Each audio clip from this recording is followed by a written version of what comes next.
সম্মানিত মুসল্লিবৃন্দ, মহাগ্রন্থ আল কোরআনুল কারীমের ধারাবাহিক তাফসীরের আজ আমরা 12তম পর্বে এসে উপনীত হয়েছি। আলহামদুলিল্লাহ। সর্বশেষ জুমায় আমরা সূরাতু আল বাকারা এর 46 নম্বর আয়াত পর্যন্ত আলোচনা করেছিলাম।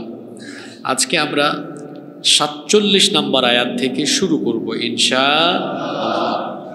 আল্লাহ তাআলা বলছেন, ইয়া বনি ইসরাঈল আযকুরু নি'মাতি আল্লাতী আন'আমতু আলাইকুম ওয়া আন্নী ফাদ্দালতুকুম আলাল আলামিন। ইরশাদ হচ্ছে, হে বনি ইসরাইল, তোমাদের প্রতি আমার প্রদত্ত নেয়ামতের কথা স্মরণ করো। বিগত জুমায় আমরা যখন 40 নম্বর আয়াতের আলোচনা করেছিলাম তখনও এরকমের একটি আয়াত ছিল।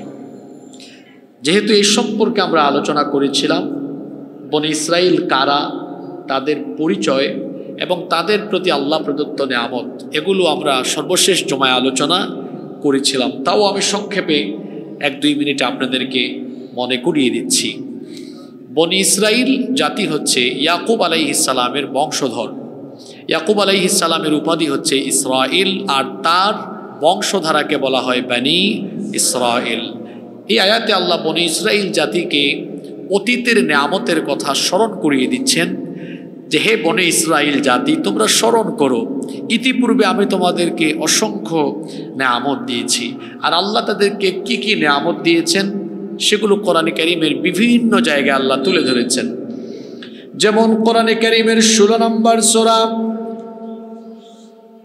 কোরআনে কারীমের 45 নম্বর সূরা সূরাতুল জাসিয়া এর 16 নম্বর আয়াতে আল্লাহ তাআলা বলছেন, ওয়ালাকাদ আতাইনা বনি ইসরাঈলাল কিতাবা ওয়াল হুকমা ওয়ান নুবুওয়াতা ওয়া রাযাকনাহুম মিনাত তাইয়্যিবাতি ওয়া ফাদ্দালনাহুম আলাল আলামিন।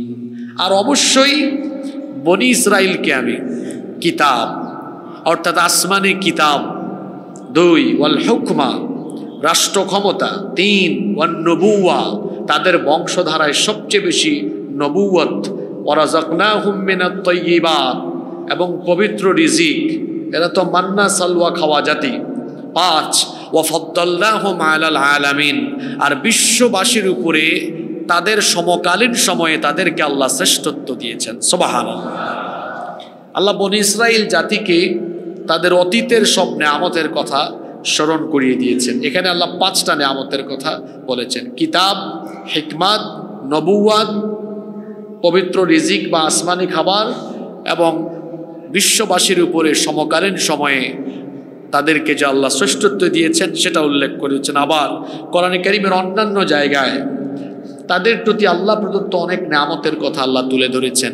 যেমন ফেরাউনের কবল থেকে নাজাত, সমুদ্রের মাঝখানে রাস্তা তৈরি করে দিয়ে তাদেরকে সাহায্য করা, তিহ ময়দানে মেঘমালা দিয়ে তাদেরকে ছায়া প্রদান, মান্না সালওয়া দেওয়া, সুমিষ্ট পানির ব্যবস্থাকরণ, পাথর ফেটে ঝর্ণাধারা আল্লাহ তাআলা তাদের জন্য উদ্গীরণ করে দিয়েছিলেন। সুবহানাল্লাহ। আল্লাহ তাআলা তাদেরকে এই নেয়ামতের কথা স্মরণ করিয়ে দেওয়ার পরে পরবর্তী আয়াত 48 নম্বর আয়াতে আল্লাহ তাআলা তাদেরকে এবার আখিরাতের ব্যাপারে সাবধান করলেন। কারণ বনি ইসরাইল জাতি তারা কিছুটা অহংকারী ছিল, কিছুটা নয়, অনেক বেশি অহংকারী ছিল। আমি গত জুমায় বিস্তারিত বলেছিলাম, পৃথিবীতে যে বংশে সবচাইতে বেশি নবী রাসূল পাঠানো হয়েছে সেই বংশের নাম কি? বনি ইসরাইল। এজন্য তারা ভাবতো, যেহেতু আমাদের বংশে নবী রাসূল বেশি, আমরা নবী রাসূলদের বংশধর, আল্লাহওয়ালা, পরহেজগার, পীর মাশায়েখ, ওলি আউলিয়া, নেককার বান্দা বেশি আমাদের বংশে, সুতরাং আমরা সবাই জান্নাতি হয়ে যাব। আমরা কোনো অপরাধ করলেও, কোনো পাপ করলেও নবী রাসূল বা আল্লাহওয়ালা এই বুজুর্গ ব্যক্তিরা তারা আমাদেরকে সুপারিশ করে আমাদেরকে জান্নাতে নিয়ে যাবেন। এটা ছিল কাদের ধারণা? বনী ইসরাইলের ধারণা। আল্লাহ তাআলা তাদেরকে বললেন, তোমরা যেমনটা মনে করো বনী ইসরাইল বংশের হওয়ার কারণে তোমাদের বংশে অত্যধিক নবী রাসূল আল্লাহওয়ালা পরহেজগার মানুষ তোমাদের বংশধারায় আগমনের ফলে তাদের উসিলায় কিংবা তাদের সুপারিশে তোমরা জান্নাতি হয়ে যাবে, তোমাদের এই ধারণা অত্যন্ত ভুল, তোমাদের ধারণা মারাত্মক পর্যায়ের ভুল। আল্লাহ তাআলা তাদেরকে বলে দিলেন, واتقوا يوما لا تجزي نفس عن نفس شيئا ولا يقبل منها شفاعة ولا يؤخذ منها عدل ولا هم ينصرون। আল্লাহ তাআলা বললেন, আর তোমরা সেই দিনকে ভয় করো, কিয়ামতের যেই দিন কেউ কারো কোনো কাজে আসবে না, কারো পক্ষ থেকে কোনো সুপারিশ সেদিন গ্রহণ করা হবে না, এমনকি কারো কাছ থেকে কোনো বিনিময় না হবে না। সেই দিন কেউ কাউকে সাহায্য করতে পারবে, কেউ কাউকে সাহায্য করতে পারবে না। বনী ইসরাইল জাতি তারা মনে করত নবী রাসূল এবং আল্লাহওয়ালা বুজুর্গ ব্যক্তিরা আমাদের বংশধারায় আগমন করেছেন সবচাইতে বেশি, সুতরাং আমরা গুনাহ করলে পাপ করলেও তারা সুপারিশ করে আমাদেরকে জান্নাতে নিয়ে যাবেন। কিয়ামতের দিন আমরা যদি আটকে যাই তারা আমাদেরকে এসে সাহায্য করবেন, তারা আমাদেরকে জান্নাতি বানায় দিবেন। বনী ইসরাইলের আকীদা কিন্তু আমাদের দেশের অনেক কবর পূজারী মানুষদের ভেতরেও আছে না নাই? তারা মনে করেন আমি আটকে গেলে আমার পীর বাবা আমাকে পাস করে দিবেন। অথচ আল্লাহ তাআলা কোরআনে কারীমে কি বলছেন শোনেন। কোরআনে কারীমের ৮২ নম্বর সূরা সূরাতুল ইনফিতারের ১৯ নম্বর আয়াতে আল্লাহ তাআলা বলছেন, ইয়াউমা লা তামলিকু নাফসুন লিনাফসিন শাইআ ওয়াল আমরু ইয়াউমা ইযিন লিল্লাহ। আল্লাহ তাআলা বলছেন সেই দিন কেউ কারো জন্য কোনো কিছু করার ক্ষমতা রাখবে না। পীর বাবা নিজেই নাফসি নাফসি করবে, ও আপনারে কেমনে বাঁচাবে আপনি দেখবেন, শেখ ওই দিন কেমনে বাঁচে তার অবস্থা কি হয় আপনি দেখবেন। কারণ সেই দিন কেউ কাউকে সাহায্য করার জন্য এগিয়ে আসবে না, প্রত্যেকটা মানুষের অবস্থা এমন হবে। কোরআনে কারীমের ৩৫ নম্বর সূরা সূরাতুল ফাতিরের ১৮ নম্বর আয়াতে আল্লাহ বলছেন, ওয়ালা তাজিরু ওয়াজিরাতুন ওয়াজরা উখরা। সেই দিন কেউ কারো বোঝা বহন করবে না, সেদিন কেউ কারো দায়িত্ব নিবে না। আল্লাহ তাআলা আরো বলছেন, ওয়া ইন তাদউ মুসকালাতুন ইলা হিমলিহা লা ইউহমালু মিনহু শাইউন ওয়ালাউ কানা যা কুরবা। কিয়ামতের দিন কেউ যদি কাউকে তার বোঝা বহনের জন্য ডাকে, কেউ এগিয়ে আসবে না। এমনকি দুনিয়াতে আমরা বিপদে বললে যখন আমার আত্মীয় স্বজনকে আমি ডাকি, আমার আত্মীয় স্বজন আমার বিপদে এগিয়ে আসে, কিন্তু আল্লাহ বলছেন ওয়ালাউ কানা যা কুরবা, তোমার নিকটাত্মীয় হলেও কিয়ামতের দিন তোমার সাহায্যে কেউ এগিয়ে আসবে না। নিকটাত্মীয় তো দূরের কথা, পরিবারের আপনজন আপনার থেকে পালিয়ে বেড়াবে।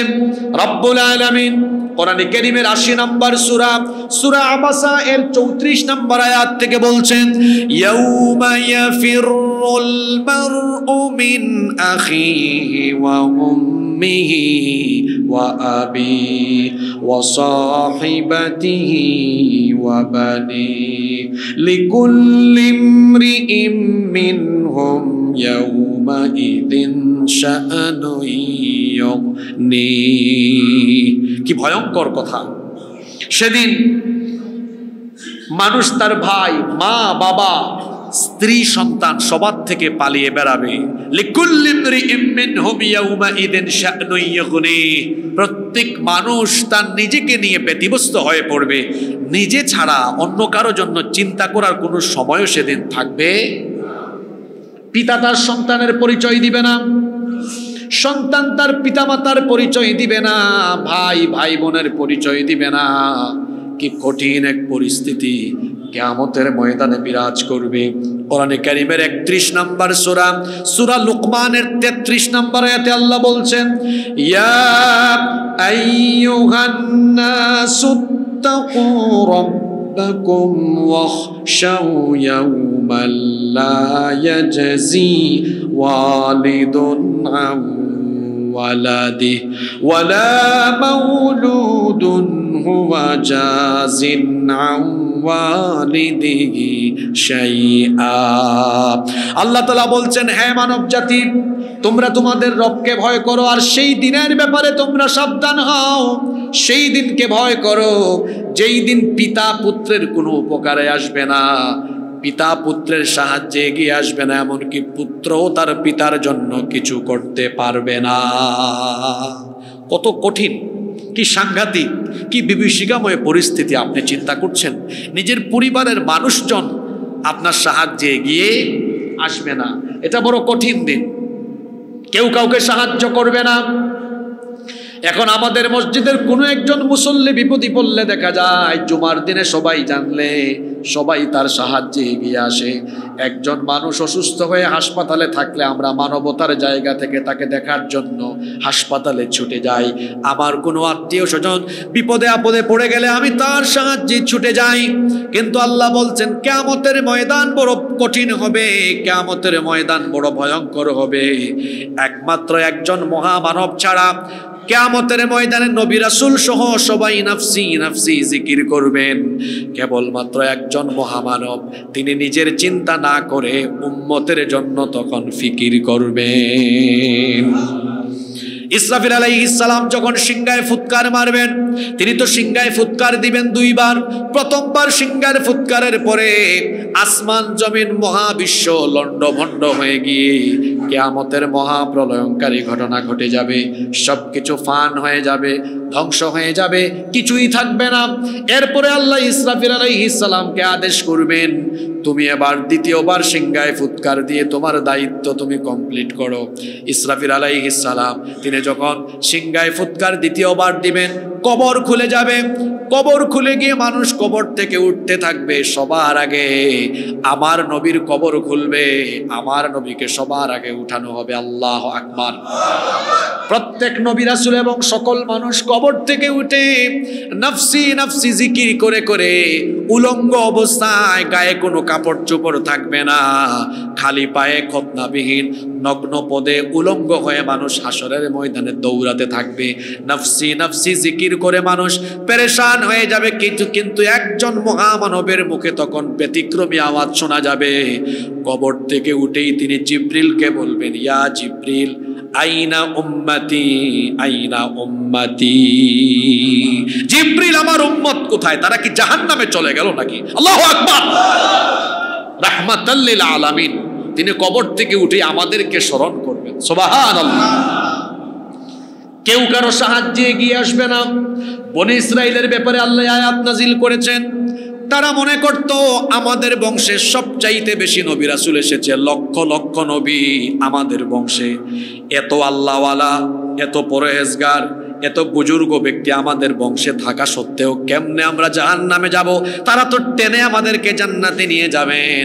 আল্লাহ আয়াত নাজিল করে তাদেরকে জানায় দিলেন, ওয়াত্তাকু ইয়াওমান লা তাজজি নাফসুন আন নাফসিন শাইআ। সেই দিনকে ভয় করো যেই দিন কেউ কারো সাহায্যে এগিয়ে আসবে না, কেউ কারো কোনো কাজে আসবে না। সেদিন কাজে আসবে শুধু আমল। আমল ভালো তো ফয়সালা ভালো, আমল খারাপ তো ফয়সালা। এরপরে আল্লাহ বলছেন কেউ কারো কাজে তো আসবেই না। তোমরা মনে করো তোমাদের বংশে নবী রাসূল বেশি, তারা শাফায়াত করে তোমাদেরকে জান্নাতি বানায় দিবেন। আল্লাহ বলছেন ওয়ালা ইউকবালু মিনহা শাফা, কারো পক্ষ থেকে সেদিন কোনো শাফায়াত গ্রহণ করা হবে। এর মানে এই না যে শাফায়াতের সুযোগ দেওয়া হবে না। অর্থাৎ এই আয়াতে বলা হচ্ছে যে যারা কাফির, মুশরিক, মুনাফিক, আহলে কিতাব, যারা কুফরিতে নিমজ্জিত, এদের জন্য কোনো সুপারিশও সেদিন কাজে লাগবে।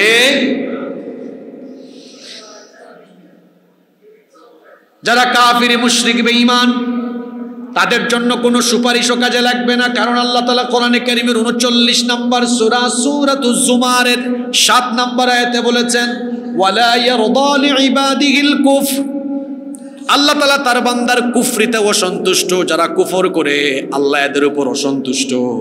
আর অসন্তুষ্ট ব্যক্তিদের জন্য আল্লাহ যাদের উপর নারাজ এদের জন্য কোনো সুপারিশের কোনো সুযোগই সেদিন দেওয়া হবে।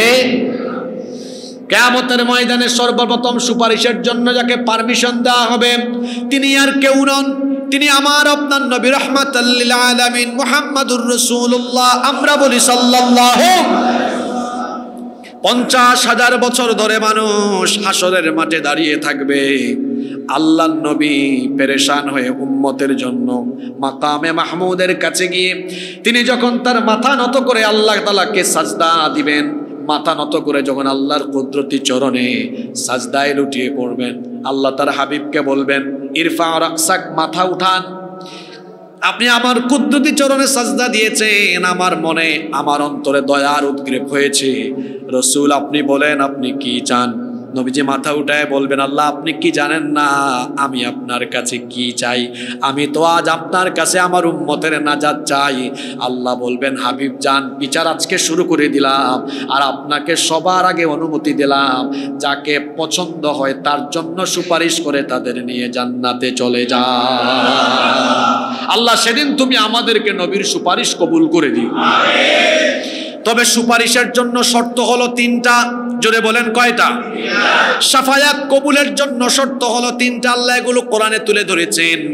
1 নাম্বার শর্ত হলো যেই ব্যক্তি আল্লাহর অনুমতি পাবেন কেবলমাত্র তিনিই কিয়ামতের দিন সুপারিশ করতে পারবেন, আর সবার আগে অনুমতি দেওয়া হবে আমার আপনার নবী মুহাম্মাদুর রাসূলুল্লাহ সাল্লাল্লাহু আলাইহি ওয়াসাল্লামকে। আমাদের পরিচিত আয়াত আয়াতুল কুরসিতে আল্লাহ বলেছেন মান যাল্লাযী ইয়াশফাউ ইনদাহু ইল্লা বিইযনি। কে এমন আছে যে আল্লাহর অনুমতি ছাড়া তার কাছে সুপারিশ করতে পারে?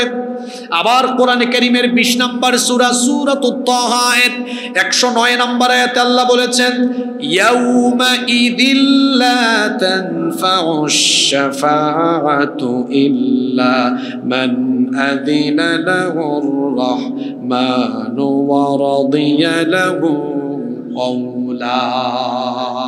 সেই দিন কোনো সুপারিশ কাজে লাগবে না, তারা ছাড়া কেবলমাত্র আল্লাহ যাদেরকে পারমিশন দিবেন তাদের সুপারিশ কবুল করবেন কে? তাহলে সুপারিশের প্রথম শর্ত হলো পারমিশন পাওয়া লাগবে, আর সবার আগে পারমিশন পাবেন আমাদের নবী। সুবহানাল্লাহ পড়েন। এরপরে অন্যান্য নবীরা, তারপরে সিদ্দিকিন, সুহাদা, সালেহিন পর্যায়ক্রমে এদেরকে আল্লাহ শাফায়াত সুপারিশ করার জন্য পারমিশন দিবেন। সুবহানাল্লাহ। 2 নাম্বার ওয়া রাদিয়া লাহু কওলা, সুপারিশ যে কেউ করতে পারবে না, যেই ব্যক্তির উপর আল্লাহ সন্তুষ্ট ওই ব্যক্তিকে আল্লাহ সুপারিশ করার পারমিশন দিবেন। সুবহানাল্লাহ। আর 3 নাম্বার হলো নবী রাসূল সুপারিশের সুযোগ পাবেন, আলেম উলামা সুপারিশের সুযোগ পাবেন বলে যার তার জন্য সুপারিশ করা যাবে না। শহীদরা সুপারিশের সুযোগ পাবেন, সিদ্দিকিনরা পাবেন, সালেহিনরা পাবেন। তার মানে যার তার জন্য তারা সুপারিশ করবেন না, বরং যার জন্য সুপারিশ করা হবে ওই ব্যক্তির জন্য শর্ত হলো কোরআনে কারীমের 21 নম্বর সূরা সূরাতুল আম্বিয়া এর 28 নম্বর আয়াতে আল্লাহ বলছেন ওয়ালা ইয়াশফাউনা ইল্লা লিমান ইরতাদা ওয়া হুম মিন খাশইয়াতিহি মুশফিকুন। তারা তাদের জন্য সুপারিশ করে না যাদের উপর আল্লাহ অসন্তুষ্ট, অর্থাৎ যারা কাফির, বেঈমান, মুনাফিক, মুশরিক, এদের উপর তো আল্লাহ নারাজ, এদের জন্য সুপারিশ করার কোনো সুযোগ দেওয়া হবে। আল্লাহ আয়াত নাজিল করলেন, বনি ইসরাইলদেরকে বললেন তোমরা মনে করছো তোমাদের বংশে অতিমাত্রায় নবী রাসূল এবং বুজুর্গ ব্যক্তিদের আগমনের ফলে তারা তোমাদেরকে সুপারিশ করে কিংবা সাহায্য করে তোমাদেরকে জান্নাতে নিয়ে নেবেন। তোমাদের এই ধারণা ভুল। ওয়াত্তাকু ইয়াওমান লা তাজজি নাফসুন আন নাফসিন শাইআ ওয়া লা ইউকবালু মিনহা শাফাআতুন ওয়া লা ইউখাযু মিনহা আদলুন ওয়া লা হুম ইউনসারুন। সেই দিনকে ভয় করো যেই দিন কেউ কারো কোনো সাহায্যে এগিয়ে আসবে না, কারো কাছ থেকে সুপারিশ কবুল করা হবে না, এমনকি কারো জন্য কোনো বিনিময়ও গ্রহণ করা হবে না, কারো কাছ থেকে কোনো বিনিময় নেওয়া। মুচলেকা বুঝেন তো আপনারা? মুচলেকা দিয়ে মাঝে মাঝে জামিন পাওয়া যায় অথবা মুক্তিপণ দিয়ে মুক্তি পাওয়া যায়। আল্লাহ বলছেন হাসরের ময়দানে, কিয়ামতের মাঠে মুক্তিপণ দিয়ে বিনিময় দিয়ে কেউ জাহান্নাম থেকে রেহাই পাবে না। কোরআনে কারীমের 5 নম্বর সূরা সূরাতুল মাইদা এর 36 নম্বর আয়াতে আল্লাহ বলছেন, ইন্নাল্লাযীনা কাফারু লাউ আন্না লাহুম মা ফিল আরদি জামিআন ওয়া মিসলাহু মাআহু লিয়াফতাদু বিহি মিন আযাবি ইয়াউমাল কিয়ামাতি মা তুকবিলা মিনহুম ওয়া লাহুম আযাবুন আলীম। আল্লাহ তাআলা বলছেন, নিশ্চয়ই যারা আল্লাহর সাথে নাফরমানি করেছে তারা যদি এই দুনিয়া কিংবা দুনিয়ার সাথে আরো যা কিছু আছে এর সমপরিমাণ কোনো জিনিস মুক্তিপণ দিয়ে জাহান্নামের কঠিন আযাব থেকে বাঁচতে চায়, জাহান্নাম থেকে তাদেরকে মুক্তিপণ দেওয়া হবে না, জাহান্নাম থেকে রেহাই দেওয়া হবে না, তাদের জন্য কঠিন শাস্তির ব্যবস্থা জেনে রেখেছেন তিনি কে। কি কঠিন আয়াত এটা! কেউ কারো সাহায্যে এগিয়ে আসবে না। কাফির বেঈমানদের জন্য, মুনাফিকদের জন্য কোনো সুপারিশ কবুল করা হবে না, কোনো বিনিময় নেওয়া হবে না, এমনকি ওয়ালা হুম ইউনসারুন, তাদের জন্য কোনো সাহায্যকারীও থাকবে, কেউ তাদেরকে সাহায্য করবে না। এরপরে আল্লাহ তাআলা বনী ইসরাইলদেরকে আরো কিছু নেয়ামতের কথা স্মরণ করিয়ে দিচ্ছেন। আল্লাহ তাআলা পরের আয়াত থেকে বলছেন, وَإِذْ نَجَّيْنَاكُمْ مِنْ آلِ فِرْعَوْنَ يَسُومُونَكُمْ سُوءَ الْعَذَابِ يُذَبِّحُونَ أَبْنَاءَكُمْ وَيَسْتَحْيُونَ نِسَاءَكُمْ وَفِي ذَلِكُمْ بَلَاءٌ مِّن رَّبِّكُمْ عَظِيمٌ। আল্লাহ তাআলা বলছেন, আর স্মরণ করো যখন আমি তোমাদেরকে ফেরাউনের বংশের দাসত্ব থেকে নাজাত দিয়েছিলাম, যারা তোমাদেরকে জুলুমে নির্যাতনে নিমজ্জিত করে রেখেছিল, তারা তোমাদের উপর এমন নির্যাতন করেছিল, তোমাদের ঘরে জন্ম নেওয়া প্রত্যেকটি নবজাতক ছেলে সন্তানকে তারা ধরে ধরে জবাই করে ফেলতো, আর মেয়ে সন্তানগুলোকে তারা বাঁচিয়ে রাখতো। ওয়াফি যালিকুম বালাউম মির রাব্বিকুম আযীম, আর এটা ছিল তোমাদের জন্য বিরাট একটা পরীক্ষা। আল্লাহ বলছেন, বনী ইসরাইল স্মরণ করো তোমাদের সেই সময়ের কথা, তোমরা কত দুরবস্থার মধ্যে ছিলে, ফেরাউনের বংশের দাসত্বে তোমরা শৃঙ্খলাবদ্ধ ছিলে, শৃঙ্খলিত ছিলে, সেখান থেকে আমি তোমাদেরকে নাজাত দিয়েছিলাম। তারা তোমাদের ছেলে সন্তানদেরকে জবাই করত, ডিরেক্ট তোমাদের চোখের সামনে জবাই করে মেরে ফেলতো।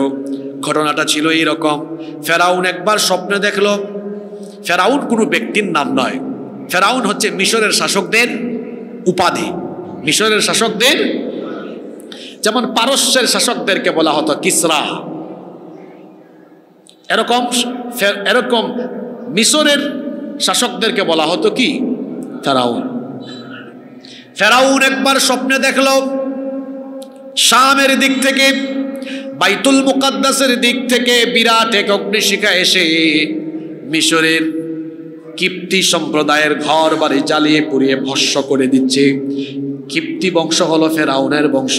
সে স্বপ্নে দেখলো বাইতুল মুকাদ্দাসের দিক থেকে, শামের দিক থেকে বিরাট এক অগ্নিশিখা এসে ফেরাউনের বংশ অর্থাৎ কিপ্তি বংশের ঘর বাড়ি জ্বালিয়ে ছাই করে দিচ্ছে।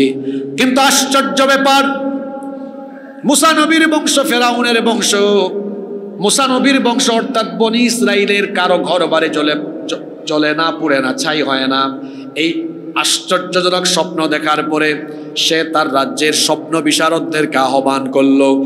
সে জানতে চাইল, আমি যেই স্বপ্ন দেখলাম এই স্বপ্নের ব্যাখ্যা কি হতে পারে। তার স্বপ্নের ব্যাখ্যায় তার রাজ্যের স্বপ্ন বিশারদরা তারা বলল, মহামান্য বাদশাহ, এই স্বপ্নের ব্যাখ্যা বড় খারাপ। সে বলল, যতই খারাপ হোক আমাকে বলো। তখন তারা বলল, অচিরেই বনি ইসরাইলের বংশে এমন এক শিশু সন্তানের জন্ম হবে যার মাধ্যমে আপনার গোটা ফেরাউনের সাম্রাজ্য তছনছ হয়ে যাবে। এই কথা শোনার পরে ফেরাউনের টেনশন বাড়ল না কমলো? সে তার সেনাবাহিনীকে ডাকলো, সৈন্যদেরকে ডেকে বলল, এখন থেকে বনি ইসরাইলের প্রত্যেকটা বাড়িতে বাড়িতে খবর লাগাও, যদি কোনো বনি ইসরাইল বংশে, বনি ইসরাইল পরিবারে যদি কোনো বাড়িতে কোনো নারীর ঘরে সন্তান জন্ম হয়, চেক করবা। যদি এটা ছেলে হয়, জন্ম হওয়ার সাথে সাথে একে ধরে জবাই করে ফেলবা। মেয়ে সন্তান হলে ছেড়ে দিবা। আল্লাহ এই কথা এখানে বলছেন, ওয়া ইয নাজাইনাকুম মিন আলি ফিরআউনা ইয়াসুমুনাকুম সুআল আযাব ইউযাব্বিহুনা আবনাআকুম ওয়া ইয়াস্তাহয়ুনা নিসাআকুম ওয়া ফি যালিকুম বালাউম মির রাব্বিকুম আযীম। স্মরণ করো সেই সময়ের কথা যখন ফেরাউনের দাসত্ব থেকে আমি তোমাদেরকে নাজাত দিয়েছিলাম। তারা তোমাদেরকে নানাবিধ জুলুম নির্যাতনে নিপতিত করে রেখেছিল। তারা তোমাদের ছেলে সন্তানদেরকে ধরে জবাই করে ফেলতো, মেয়েদেরকে তারা রেখে দিত। এই রকম কার্যক্রম যখন মিশরে চলতে লাগলো, ফেরাউন চেয়েছিল মুসা নবীর জন্ম ঠেকাতে, আর আল্লাহ চেয়েছিলেন মুসা নবীকে পাঠিয়ে ফেরাউনের ঘরে বড় করাতে। আল্লাহর পরিকল্পনার বাস্তবায়ন হলো। আল্লাহ তাআলা ফেরাউনের অগোচরে, ফেরাউনের অজান্তে মুসা নবীকে জন্ম দিলেন। এই কাহিনী অনেক লম্বা, এটা আমি আপনাদেরকে অনেকবার শুনিয়েছি। জন্ম হওয়ার পরে আল্লাহ তাআলা আবার তার কুদরতি পরিকল্পনায় ফেরাউনের ঘরে তাকে ঢুকাইয়া দিলেন। যে ফেরাউন মুসার ভয়ে ছিল, সেই ফেরাউনের ঘরে আল্লাহ মুসা নবীকে ঢুকায়া ফেরাউনের তত্ত্বাবধানে রাজকীয় কায়দায় বড় হওয়ার ব্যবস্থা করে দিয়েছে। আসলে জালিমরা, ফেরাউনের মতো স্বৈরাচাররা, তারা নিজেরাও জানে না যে তাদের আশেপাশে থাকা লোকদের দ্বারা তাদের পতন হতে দেন না। আমার দেশ থেকে যে ফেরাউন গেল, তারই নিয়োগ করা সেনাপ্রধানকে হুকুম করেছে, কিন্তু সেনাপ্রধান তো দেশপ্রেমিকের পরিচয় দিয়েছে। তিনি বলেছেন, আমি মানুষের বুকে গুলি চালাতে পারবো না। তখন এই রাবেয়া বসরি কি বলেছিলেন? আমি তাকে রাবেয়া বসরি কেন বলেছি জানেন? একবার পার্লামেন্টে বক্তব্য শুনলাম, তিনি বলেছেন সকালবেলা ঘুম থেকে উঠে তিনি কি খুঁজেন? জায়নামাজ খুঁজেন। আরেক কুতুব পাওয়া গিয়েছে নারায়ণগঞ্জে, ও রাতের বেলা 70 রাকাত তাহাজ্জুদ পড়ে। তা আমি জানি না তার কথা সত্য না মিথ্যা। কথা যদি তার কথা অনুযায়ী সত্য হয়, একদিকে নামাজও পড়ে, অন্যদিকে আবার সমান তালে মানুষ খুন করে আর নিরপরাধ আলেম উলামাদেরকে ধরে জেলখানায় ভরে রাখে। এই ছিল তাদের ফেরাউনি চরিত্র। আর তাদের আমলে ফেরাউন নিয়ে ওয়াজ করা যেত না। ফেরাউনের কোনো আয়াত বললেই তেলে বেগুনে তারা জ্বলে উঠত। এরকম বহু জায়গায় এই পরিস্থিতির সম্মুখীন আমরা হয়েছি। তা আমি বিভিন্ন জায়গায় যখন বাধার সম্মুখীন হতাম, আমি তখন জিজ্ঞেস করতাম, ভাই ওয়াজ চলে ফেরাউনের আর যারা যন্ত্রণা বাড়ে আপনার, বুঝলাম না কাহিনীটা কি। আচ্ছা, ফেরাউনের ওয়াজে যদি কারণ জ্বালা যন্ত্রণা বাড়ে, কারো যদি মাথা ব্যথা উঠে, খারাপ লাগে, তো বুঝতে হবে ও হয়তো ফেরাউনের রুহানি সন্তান, যার কারণে তার খারাপ লাগে। তো ফেরাউনের রুহানি সন্তান না হলে তো খারাপ লাগার কথা। তো বলছিলাম, ফেরাউন চেয়েছিল মুসা নবীর জন্মই হবে না, ঠেকাই দিবে। আল্লাহ জন্ম হওয়ালেন, আবার তার ঘরে লালিত পালিত হওয়ার ব্যবস্থা করে দিলেন। সুবহানাল্লাহ। তিনি বড় হয়েছেন যৌবন বয়সে। এই কাহিনী আপনারা জানেন। ফেরাউনের বংশের একটারে থাপ্পড় দিয়েছিলেন, দুজন ঝগড়ায় লিপ্ত ছিল, থাপ্পড় দিয়েছিলেন ঝগড়া থেকে এরে দূরে সরাবার জন্য। কিন্তু মুসা নবীর গায়ে শক্তি বেশি, তো এক থাপ্পড়ের চুটে এটা একদম দুনিয়া থেকে আউট হয়ে গিয়েছে। আল্লাহু আকবার। এখন ফেরাউনের সভাসদ এই খবর যখন গিয়েছে, তখন ফেরাউন গ্রেপ্তারি পরোয়ানা জারি করেছিল। এই খবরে সে একজন মুসা নবীকে দিয়েছিল। কোরআন শরীফে এটা আছে, ওয়াজা রাজুলুম মিন আকসাল মাদিনাতি রাজুলুন ইয়াসা। আছে না, এক ব্যক্তি সে দৌড়ে খবর দিল। মুসা নবী তখন আল্লাহর কাছ থেকে গ্রিন সিগন্যাল পেয়ে অজানা গন্তব্যে দৌড় আরম্ভ করলেন। ওই যে মাদায়েনে গেলেন, 10 বছর থাকলেন, ওখান থেকে ফিরে আসলেন, তুর পাহাড়ে নবুয়ত পেলেন। এরপরে এসে দাওয়াত দিলেন। মিশরে বনি ইসরাইলদের উপরে জুলুম চলে, নির্যাতন চলছে, ফেরাউন দাওয়াত কবুল করে না। আল্লাহ তখন মুসা আলাইহিস সালামকে বললেন, তোমার অনুসারী বনি ইসরাইলদেরকে নিয়ে রাতের অন্ধকারে চলে যাও, মিশর ছেড়ে চলে যাও। তো তারাও রাতের অন্ধকারে রওনা দিয়েছে। এই খবর আবার ফেরাউনের কানে চলে গিয়েছে। তারা যেতে যেতে লোহিত সাগরে গেলেন, সকালবেলা পৌঁছালেন। এরপরে সামনে সাগর দেখে তার উম্মত বনে ইসরাইল বললেন, মুসা তুমি তো রাতে বলেছিলে আমাদেরকে নাজাতের পথ দেখাবে, কিন্তু এখন তো দেখছি এটা নাজাতের পথ না, এটা মরণের পথ। এখন সামনে যদি যাই মরবো, পিছনে গেলে তো ফেরাউনের বাহিনী চলে আসতেছে, পিছনে গেলেও মরবো। মুসা নবী তখন বললেন, এটা মরণের পথ নয়, এটা সত্যি নাজাতের পথ। তারা বলল, কিভাবে নাজাতের পথ হয়? দেখো সামনে মরণ, পিছনে মরণ। এখন পিছনে ফিরে গেলে ফেরাউনের বাহিনীর হাতে অস্ত্রশস্ত্র আসে, আমাদের সাথে কিছুই নাই। তিনি বললেন, কে বলেছে কিছুই নাই? কাল্লা ইন্না মাইয়া রাব্বি সায়াহদিন, আমাদের সাথে আমাদের রব আছেন। সুবহানাল্লাহ। যার সাথে আল্লাহ আছেন তার শক্তি কম না বেশি? তিনি বললেন সায়াহদিন, শীঘ্রই তিনি আমাদেরকে পথ দেখাবেন। আল্লাহ বললেন, মুসা তোমার ঈমান তো বড় সাংঘাতিক, বড় মজবুত ঈমান, তুমি এই জায়গায় আমার অস্তিত্বকে উপলব্ধি করেছো। যাও, আমি তোমার ব্যবস্থা করে দিচ্ছি নাজাতের। তোমার হাতে এটা কি দেখা যায়? তিনি বললেন লাঠি। বললেন এটিতে আঘাত করো। তিনি যখন আঘাত করলেন, একটা দুইটা না, বনি ইসরাইলের 12টা গোত্রের জন্য আল্লাহ 12টা রাস্তা তৈরি করে দিলেন। এরা সাগর পাস হয়ে গেলেন। আর ফেরাউন আর তার দূষরদেরকে, ফেরাউন এবং তার সৈন্যদেরকে লোহিত সাগরে ডুবিয়ে মারলেন কে? এই কথা আল্লাহ পরের আয়াত সূরা বাকারার 50 নম্বর আয়াতে বলছেন, ওয়াইদ ফারাকনা বিকুমুল বাহরা ফাআনজাইনাকুম ওয়া আগরাকনা আলা ফিরআউনা ওয়া আনতুম তানজুরুন। আর স্মরণ করো যখন আমি তোমাদের জন্য সাগরের রাস্তা বানিয়ে দিয়েছিলাম, সাগরকে মাঝখানে বিভক্ত করে দিয়েছিলাম, এভাবে তোমাদেরকে সাগর পাস করে নাজাত করে দিয়েছিলাম, আর ফেরাউনের দলকে ডুবিয়ে মেরেছিলাম। আর তোমরা সেই দৃশ্য চোখের সামনে দেখতেছিলে। বনি ইসরাইল জাতি আমার সেই নিয়ামতের কথা স্মরণ করো। এর পরবর্তী আয়াত 51 নম্বর আয়াতে আল্লাহ তাদেরকে আরো একটা ঘটনা স্মরণ করিয়ে দিচ্ছেন।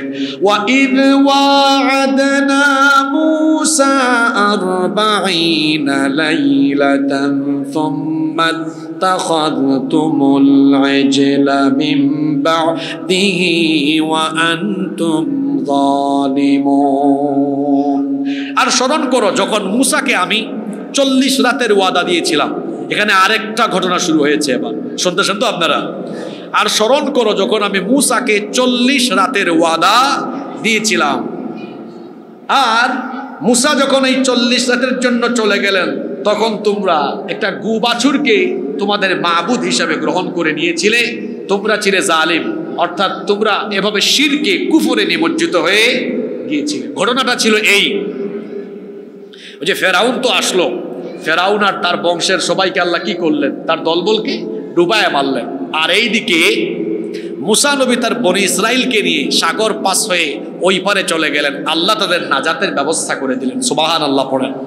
তারা নাজাত পাওয়ার পরে বলল, মুসা আমরা আজকে বড় নিরাপদ অনুভব করছি, কারণ যেই ফেরাউন আমাদেরকে এত জ্বালান জ্বালাইছে বছরের পর বছর ধরে, আমরা এখন স্বাধীন, আমরা মুক্ত, আমরা নিশ্চিন্ত, আমরা নিরাপদ।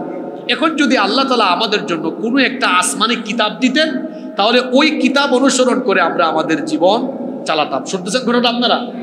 দেখেন, তারা চাইতেছে যে এখন তো আমরা ফেরাউন মুক্ত, এখন যদি আল্লাহ আমাদেরকে একটা কিতাব দিতেন, আসমানি কিতাব, তাহলে ওই আসমানি কিতাব অনুকরণ করে আমরা আমাদের জীবন চালাতাম।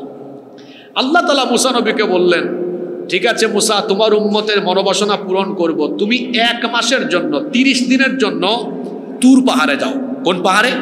তা আপনারা বলবেন এই আয়াতে তো আল্লাহ 40 রাতের কথা বলেছেন। প্রথমে আল্লাহ বলেছিলেন 30 রাতের কথা, পরে আরো 10 রাত বাড়িয়েছেন। কুরআনের এক আয়াতের তাফসীর পাওয়া যায় অন্য আয়াতে। কোথায় আছে এটা দেখেন, কোরআনে কারীমের 7 নম্বর সূরা সূরাতুল আ'রাফের 142 নম্বর আয়াতে আল্লাহ বলছেন, وَوَاعَدْنَا مُوسَى 30 لَيْلَةً وَأَتْمَمْنَاهَا ب10 فَتَمَّ مِيقَاتُ رَبِّهِ 40 লাইলা। আর স্মরণ করো যখন আমরা যখন মূসার সাথে ওয়াদা করেছিলাম, 30 রাতের ওয়াদা করেছিলাম, বলেছিলাম 30 রাতের জন্য তুমি তুর পাহাড়ে চলে যাও। মূসা নবী গেলেন, সেই মাসটা ছিল জিলকদ মাস। কোন মাস? রাইসুল মুফাসসিরিন আব্দুল্লাহ ইবনে আব্বাস রাদিয়াল্লাহু আনহুমা তিনি আয়াতের তাফসীর করেছেন। তাফসীর ইবনে কাসিরের ভেতরে এসেছে, আব্দুল্লাহ ইবনে আব্বাস রাদিয়াল্লাহু আনহুমা বলেছেন, মূসা নবীকে আল্লাহ বললেন 30 রাতের জন্য তুর পাহাড়ে যাও। তিনি 30 রাত তুর পাহাড়ে গিয়ে সেখানে 30 দিন 30 রাত থাকলেন, সিয়াম পালন করলেন, ইতিকাফ করলেন, সেখানে তিনি ইবাদত বন্দেগী করলেন। এরপরে আল্লাহ বললেন, সামনে জিলহজের মাস, জিলহজ মাসের প্রথম 10 দিন হলো সারা বছরের সবচাইতে শ্রেষ্ঠ দিন। সুবহানাল্লাহ। আল্লাহ বললেন, মূসা তুমি আরো 10 দিন এখানে থাকো। 30 আর 10 হইল কত? 40 দিনের জন্য আল্লাহ বললেন। মূসা নবী যাওয়ার সময় তার ভাই হারুন আলাইহিস সালামকে বলেছিলেন, ওয়াকালা মূসা লিআখিহি হারুন আখলুফনি ফি কওমি ওয়া আসলিহ ওয়া লা তাত্তাবি' সাবিলাল মুফসিদিন। মূসা আলাইহিস সালাম তার ভাই হারুন আলাইহিস সালামকে বলেছিলেন, হে আমার ভাই হারুন, আমার অনুপস্থিতিতে বনি ইসরাইলের প্রতিনিধি হলে তুমি দায়িত্ব পালন করবে, তাদেরকে ইসলাহ করবে, সংশোধন করবে। খবরদার ফাসাদকারীদের অন্তর্ভুক্তকারী হবে না। তিনি চলে গেলেন ওখানে কতদিনের জন্য? জোরে বলেন, কতদিন? 40 দিন ইবাদত বন্দেগী করার পরে জিলহজ মাসের 10 তারিখে, দেখেন আমাদের নবীর সাথে মূসা নবীর মিল আছে। জিলহজ মাসের 10 তারিখে আল্লাহ তাআলা নবীজির কাছে ওই যে বিদায় হজের দিনে আয়াত নাজিল করেছিলেন। আল্লাহ তাআলা এই বিদায় হজের দিনে ইসলামকে পরিপূর্ণ করে দিয়েছিলেন। সুবহানাল্লাহ পড়েন। মূসা নবীকে আল্লাহ তাআলা ওই জিলহজের 10 তারিখে তাওরাত দিয়েছিলেন। মূসা নবীর সাথে আল্লাহ ওই তুর পাহাড়ে দ্বিতীয়বারের মতো আবার কথা বললেন। সুবহানাল্লাহ। প্রথমবার হয়েছিল কথা ওই মিশর থেকে, মাদিয়ান থেকে আসার সময়, মাদিয়ান থেকে মিশরে আসার সময়, আর এখন দ্বিতীয়বার কথা হচ্ছে। মূসা নবী ওই দিন কথা বলতে বলতে আবেগ তাড়িত হয়ে বলেছেন, আল্লাহ আমি আপনাকে দেখতে চাই। কি বললেন? আল্লাহ বললেন, লান তারানি, তুমি আমাকে কখনো দেখতে পারবে না। তিনি বললেন, না আল্লাহ আপনাকে আমি দেখেই ছাড়বো, আপনার সাথে কথা বলে এত মজা পাইছি, আপনি এত সুন্দর কথা বলেন, না জানি আপনি দেখতে কত সুন্দর হবেন। সুবহানাল্লাহ। আল্লাহ বললেন, না তুমি আমাকে দেখতে পারবে না। লান তারানি, মূসা নবী তো নাছুর বান্দা, আমি দেখেই ছাড়বো। আল্লাহ তাআলা বললেন, ঠিক আছে তুমি পাহাড়ের দিকে তাকাও, যদি পাহাড়ের দিকে তাকায় ফিট থাকতে পারো তাহলে তুমি আমাকে দেখতে পারবে। আল্লাহ তার নূর থেকে সামান্য একটু নূরের তাজাল্লি তুর পাহাড়ের উপর যখন দিয়েছিলেন, মূসা আলাইহিস সালাম এটা দেখে তুর পাহাড় তো জ্বলে গিয়েছিল এবং তিনি তখন বেহুশ হয়ে এখানে পড়ে গিয়েছিলেন। আল্লাহু আকবার। হুশ ফিরে আসার পরে তিনি বলেন, আল্লাহ আমি ভুল করে ফেলেছি, আমাকে ক্ষমা করে দাও। আমি বুঝতে পেরেছি দুনিয়ার দুর্বল এই চর্মচক্ষু নিয়ে তোমার মতো সর্বশক্তিমান আল্লাহকে দেখা যাবে না। তবে হ্যাঁ, আল্লাহকে দেখা যাবে। কোন দিন? কিয়ামতের দিন জান্নাতে একটা অনুষ্ঠান হবে, যেদিন আল্লাহ জান্নাতীদের সামনে সরাসরি আসবেন। সুবহানাল্লাহ। আল্লাহ সেই অনুষ্ঠানে আমাদেরকে শামিল করে দিও। মূসা আলাইহিস সালাম ফিরে আসলেন। মূসা আলাইহিস সালাম ওইদিকে গিয়েছেন 40 দিনের জন্য, আর এইদিকে সামেরি, নাম কি বললাম? সামেরি। এ ছিল কপট মুনাফিক টাইপসের। মূসা আলাইহিস সালাম তার ভাই হারুন আলাইহিস সালামকে দায়িত্ব দিয়ে গেলেন। এই সুযোগে সামেরি চিন্তা করলো, আমি এই সবগুলাকে মুনাফিকার মুশরিক বানিয়ে ছাড়ব। এখানে মাঝখানে আরেকটা ঘটনা হলো, এই যেদিন রাতে মূসা নবী বনি ইসরাইলকে নিয়ে মিশর থেকে বের হয়েছিলেন, এটা যাতে ফেরাউন আর তার বংশের মানুষজন টের না পায়, এজন্য তারা বনি ইসরাইলদের কাছ থেকে কিছু অলংকার, স্বর্ণ ধার করে এনেছিল যে আমাদেরকে কয়েকদিনের জন্য দাও, আমরা একটু উৎসবে যাচ্ছি, মেলায় যাচ্ছি, তারপর তোমাদেরকে দিয়ে দিব। এরকম তারা প্রত্যেকেই বনি ইসরাইলের কাছ থেকে স্বর্ণ ধার করে এনেছিল। শুনতেছেন তো? এখন সামিরি বলল, মুসা নবী যখন ওই তুর পাহাড়ে চলে গেলেন, সামিরি বলল, আচ্ছা শোনো, তোমরা যে সেদিন রাতে কিছু স্বর্ণ নিয়ে এসেছিলে, এগুলার মালিক তো তোমরা নও, অন্যদিকে এরা বেঁচেও নাই, বেঁচে থাকলে তাদের স্বর্ণ তাদের কাছে ফিরিয়ে দিতা, কিন্তু এখন ফিরিয়ে দেওয়ার সুযোগ নাই বলে এটা ব্যবহার করাও তো তোমাদের জন্য হালাল হবে না, কারণ এটার মালিক তোমরা নও। তো তারা বলল, তাহলে আমরা এখন কি করতাম? সে বলল, দেখি আমি হারুন আলাইহিস সালামের সাথে একটু এই ব্যাপারটা নিয়ে আলোচনা করি, তিনি কি বলেন। সামিরি গিয়ে হারুন আলাইহিস সালামকে বলল, আমার মনে হয় যে আমরা যে স্বর্ণগুলো ধার করে এনেছিলাম এগুলো একটা গর্তের মধ্যে আমরা নিক্ষেপ করি, তারপরে আগুন দিয়ে এগুলো পুড়াইয়ে দিই। হারুন আলাইহিস সালাম বললেন, ঠিক আছে তাই করি, আমরা একটা গর্তের মধ্যে সব স্বর্ণ যে যতটুকু এনেছিল, যেহেতু এগুলোর মালিক আমরা না, ওখানে ফেলে দিই, নিক্ষেপ করি, তারপরে আগুন জ্বালাই দিব, আর আমার ভাই আমাদের নবী মুসা আলাইহিস সালাম আসার পরে তিনি সিদ্ধান্ত নেবেন। এই সিদ্ধান্ত মোতাবেক প্রত্যেকেই একটা গর্তের ভেতরে কি ফেলতে লাগলো? স্বর্ণ। কিন্তু সামিরি ফেললো না। সামিরি সবার শেষে একদম লাস্টে হাত মুষ্টিবদ্ধ করে আসলো। ঘটনাক্রমে ওই সাগর যেদিন দুই ভাগ হয়েছিল আর ফেরাউন ডুবে মরেছিল তার দলবল নিয়ে, ওই দিন সামিরি নিজের চোখে জিব্রিল আমিনকে নামতে, অবতরণ করতে এবং তার ঘোড়ার পদচিহ্ন সে দেখেছিল। সুবহানাল্লাহ। সে দেখেছিল জিব্রিল আমিনের ঘোড়া যেখানেই পড়েছে ওই জায়গা সবুজ, সজীব এবং সতেজ হয়ে গিয়েছে। সুবহানাল্লাহ। সে কি করেছিল? ওই দিন সবার অগোচরে ওখান থেকে কিছু মাটি সংগ্রহ করে রেখেছিল। সবাই যখন ওই গর্তের মধ্যে স্বর্ণ অলঙ্কার ফেললো, সব শেষে সে এসে হাত মুষ্টিবদ্ধ করে তার ওই হাতের মাটি যখন ওই গর্তের মধ্যে ফেললো, তখন ওই মাটির বরকতে ওই পুড়ে যাওয়া গলে যাওয়া স্বর্ণগুলোতে একটা অবয়ব তৈরি হলো, গুবাছুরের একটা অবয়ব তৈরি হয়ে এটা জীবিত হয়ে হাম্বা হাম্বা বলে ডাকা আরম্ভ করলো। সামিরি বলল, দেখছো মুসা তো আমাদেরকে ফেলে চলে গিয়েছে, আমরা কেন বিভ্রান্ত হবে? এটা আমাদের রব, এটা আমাদের খোদা, চলো তার আমরা উপাসনা করি। নাউযুবিল্লাহি মিন যালিক। ওইদিকে মুসা নবী তো তাওরাত কিতাব পেয়েছেন, আল্লাহর সাথে কথাও বলেছেন, দেখতে চেয়েছেন, দেখতে পারেন নাই। কেউ কোনোদিন আল্লাহকে দেখতে পারবেও? জান্নাতে দেখা হবে ইনশাআল্লাহ। মুসা নবী 40 দিন পরে ফিরে আসলেন, দেখলেন হায় হায় হায়, বনি ইসরাইল কি আরম্ভ করেছে? গোবাছুরে পূজা আরম্ভ করেছে। তিনি তার ভাই হারুন আলাইহিস সালামকে, মুসা নবীর রাগ কম ছিল না বেশি ছিল, এসে ধরছেন কোথায় জানেন? দাড়ির মধ্যে, দাড়ির টান দিয়ে ধরেছেন। হারুন আলাইহিস সালাম ছিলেন সহজ সরল প্রকৃতির মানুষ, বলেন ভাই আমার দাড়িটা ছাড়েন, এভাবে টানিয়েন না।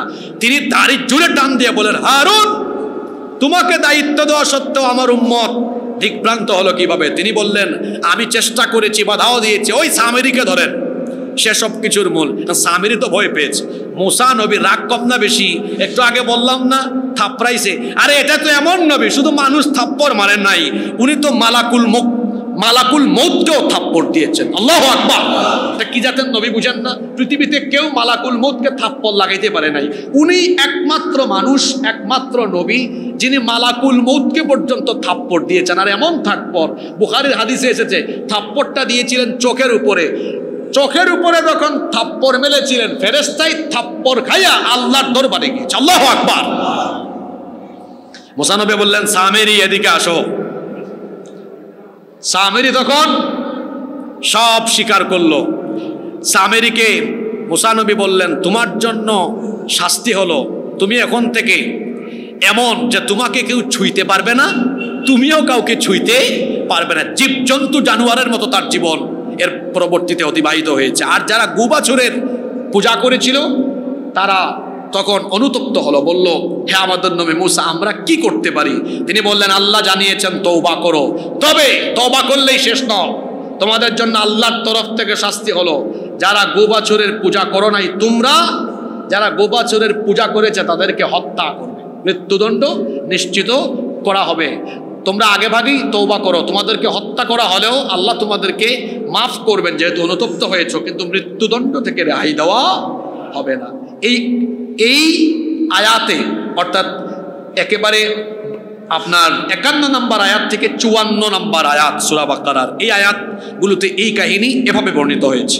আল্লাহ বলছেন, وَإِذْ وَعَدْنَا مُوسَى 40 لَيْلَةً ثُمَّ اتَّخَذْتُمُ الْعِجْلَ مِنْ بَعْدِهِ وَأَنْتُمْ ظَالِمُونَ।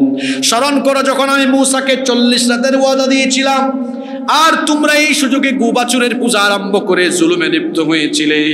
সুম্মা আফাউনা আনকুম মিন বা'দি যালিকা লাআল্লাকুম তাশকুরুন। এরপরে আমি তোমাদের এই এত সব কিছুর পরেও তোমাদেরকে ক্ষমা করে দিয়েছিলাম যাতে তোমরা শুকরগুজার হতে পারো। আল্লাহ আরো বলছেন, ওয়াইদ আতাইনা মূসাল কিতাবা ওয়াল ফুরকানা লাআল্লাকুম তাহতাদুন। আর আমি মূসাকে কিতাব দিয়েছিলাম যাতে করে এই ফুরকানের মাধ্যমে তোমরা হেদায়েত প্রাপ্ত হতে পারো।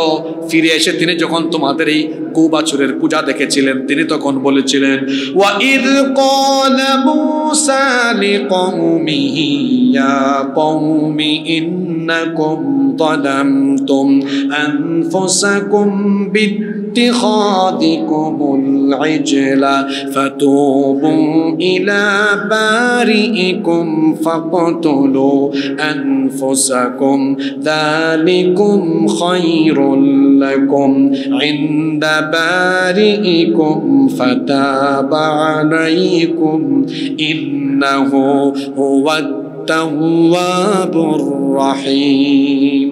আল্লাহ তাআলা বলছেন, আর স্মরণ করো যখন মূসা তার কওমকে বলেছিলেন, হে আমার কওম, তোমরা যে বাছুরকে প্রতিমা উপাস্য হিসাবে গ্রহণ করে নিজেদের উপর জুলুম করেছো, এখন তোমরা এই কৃতকর্মের জন্য তোমরা আল্লাহর কাছে তওবা করো এবং এর শাস্তি হিসাবে তোমরা নিজেরা নিজেদেরকে হত্যা করো। অর্থাৎ নিজেদের গোষ্ঠীর মানুষ যারা তোমরা যারা পূজা করো নাই, তোমরা যারা পূজা করেছে তাদেরকে হত্যা করো।